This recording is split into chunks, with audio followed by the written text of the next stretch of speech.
So Ram Gopal Varma గారి దర్శకత్వంలో దాసరి కిరణ్ గారు నిర్మించిన వ్యూహం సినిమా ప్రీ రిలీజ్ జగగర్జన కార్యక్రమానికి నన్ను పిలిచినందుకు ముందుగా మనస్ఫూర్తిగా కృతజ్ఞతలు తెలియజేసుకుంటున్నాను. ఈరోజు ఈ వ్యూహం సినిమా గురించి మాట్లాడే ముందు దీని వెనకున్న వ్యూహకర్త గురించి కొన్ని మాటలు మాట్లాడాలి.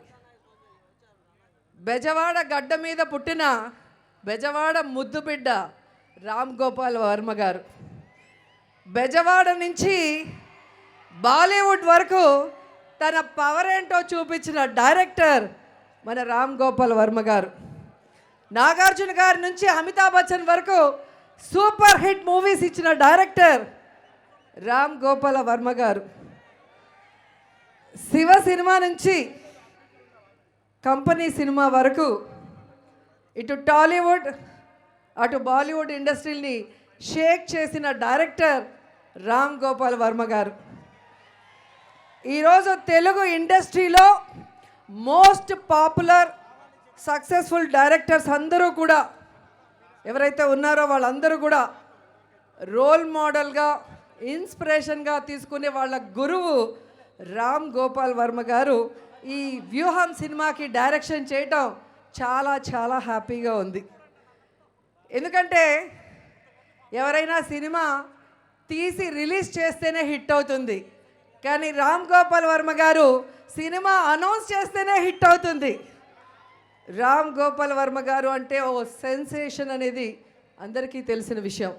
ఎప్పుడైతే ఈ వ్యూహం సినిమా టైటిల్ని అనౌన్స్ చేశారో సైకిల్ పార్టీకి షేక్ అయిపోయింది.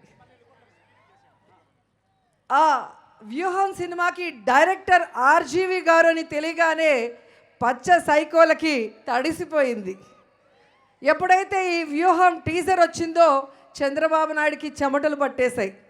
ఎప్పుడైతే వ్యూహం ట్రైలర్ వచ్చిందో లోకేష్ గాడికి వణుకు పుట్టి పరుగులు తీశాడు. అంటే ఈ సినిమా సంథింగ్ స్పెషల్ అవునా కాదా?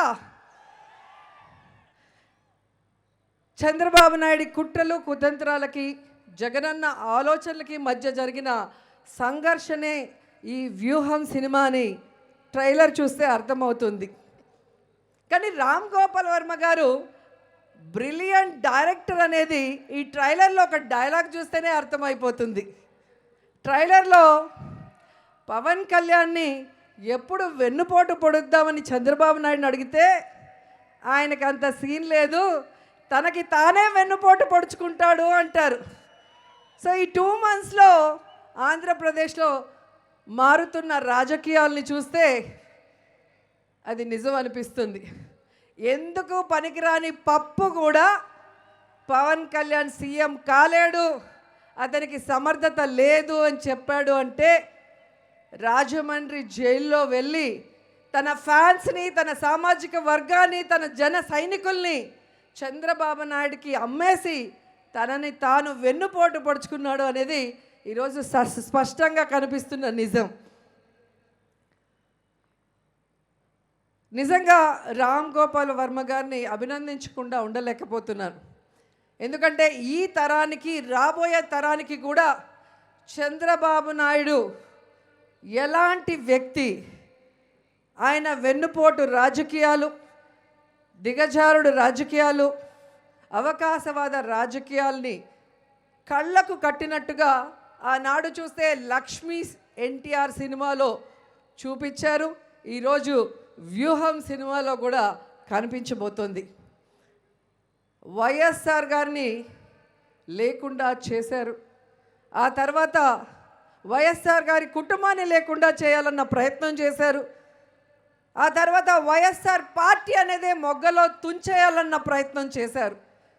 చంద్రబాబు నాయుడు ఎన్ని కుట్రలు కుతంత్రాలు చేసినా మొక్కువోని ధైర్యంతో, తన కమిట్మెంట్తో జగనన్న తట్టుకొని నిలబడి ఈరోజు రాజన్న పాలనని ఈ రాష్ట్ర ప్రజలకి అందిస్తున్నారు. చంద్రబాబు నాయుడు చేసే కుట్రలకి, నీతిమాలిన రాజకీయాలకి చిరునవ్వుతో సమాధానం ఇచ్చి ఈరోజు ఆంధ్రప్రదేశ్ గురించి తెలుసుకున్న వాళ్ళైనా లేదా వైఎస్ఆర్ గారి కుటుంబం గురించి తెలిసిన వాళ్ళైనా తండ్రికి తగ్గ తనయుడు అని జగనన్నని శభాష్ అంటున్నారు. కానీ నేనంటాను, స్వర్గంలో ఉన్న వైఎస్ రాజశేఖర రెడ్డి గారు గర్వపడే విధంగా తండ్రిని మించిన తనయుడు జగనన్న. తండ్రి ఆశయం కోసం, తండ్రి ప్రేమించిన ఈ ప్రజల కోసం తన ప్రాణాలు సైతం పణంగా పెట్టి ప్రతిపక్షాల కుట్రలకి జైలుకైనా వెళ్ళాను కానీ తల దించను, కమిట్ అవ్వను వీళ్ళకి అని ఈ ప్రజల కోసం జగనన్న పోరాడిన విధానాన్ని ఈరోజు రామ్ గోపాల్ వర్మ గారు తెరకెక్కించడం ఈ తరానికే కాదు భవిష్యత్ తరానికి కూడా చంద్రబాబు నాయుడు లాంటి బ్యాడ్ పొలిటీషియన్ గురించి చెప్పే ఒక సజీవ చిత్రంగా ఇది నిలిచిపోతుందని మనస్ఫూర్తిగా నమ్ముతున్నాను. ఈ సినిమా ట్రైలర్ వచ్చినప్పటి నుంచి ఎలాగైనా దీన్ని కోర్టులో ఆపాలి అని చంద్రబాబు నాయుడు లోకేష్ పడుతున్న తపన చూస్తుంటే వాళ్ళకొకటి చెప్పాలనిపిస్తుంది. వ్యూహం సినిమాని ఆపలేరు, 2024లో జగనన్న విజయాన్ని కూడా మీరు ఆపలేరు అని కూడా ఈ సందర్భంగా తెలియజేసుకుంటే ఈ సినిమా సూపర్ హిట్ అవ్వాలి.